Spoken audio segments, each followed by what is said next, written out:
The Special Olympics movement stands firmly, unequivocally, and with a singular voice against any manifestation of racism, hatred, exclusion, and injustice, the likes of which we've seen in recent days in the United States stand as a defining moment in each of our lives. Where do we stand? How will we act? What is our value and identity in a moment of crisis? For us, and on our part, we want to state again, unequivocally, that the Special Olympics movement is in its core a movement of restless dissatisfaction with the status quo. We were founded in the summer of 1968 amidst riots, amidst violence, amidst murder, amidst loss. But we were founded with an energy that translated that anger into agency and that agency into action. It was a movement that brought people together across all forms of division. It was a movement and remains a movement today that believes that these ills of injustice and intolerance must be overcome, that each of us has a responsibility to do it. Black and white, rich and poor, able-bodied and people with differences, people from all walks of life, genders, backgrounds, nationalities, each of us must come together and bear the responsibility of healing the pain and injustice of othering and stigma and hatred and exclusion.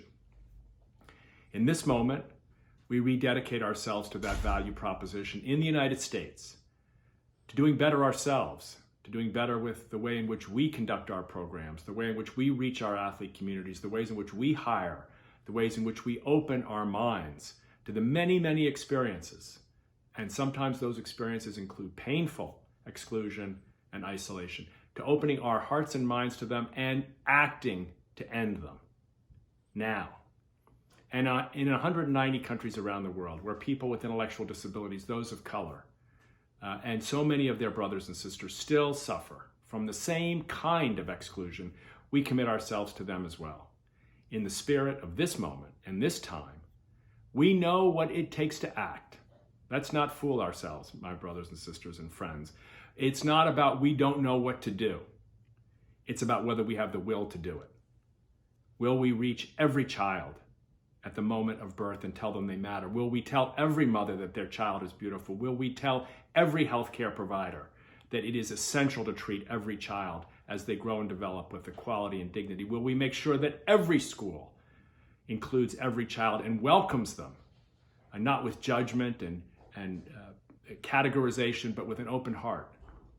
Will we demand that employers now open their eyes and their minds to the idea that there are gifts well beyond their natural networks, and that to exclude those beyond their networks is to participate silently perhaps, but nonetheless to participate in exclusion and racism and stigmatizing?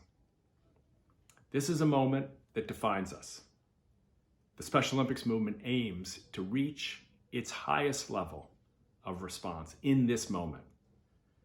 We do so with humility, with the sure recognition that we have fallen short of our own standards, but with the hope and the conviction that joyfully and together we can do exactly what was done in 1968, which is to overcome division with some creative new strategies that reinforces the dignity of all.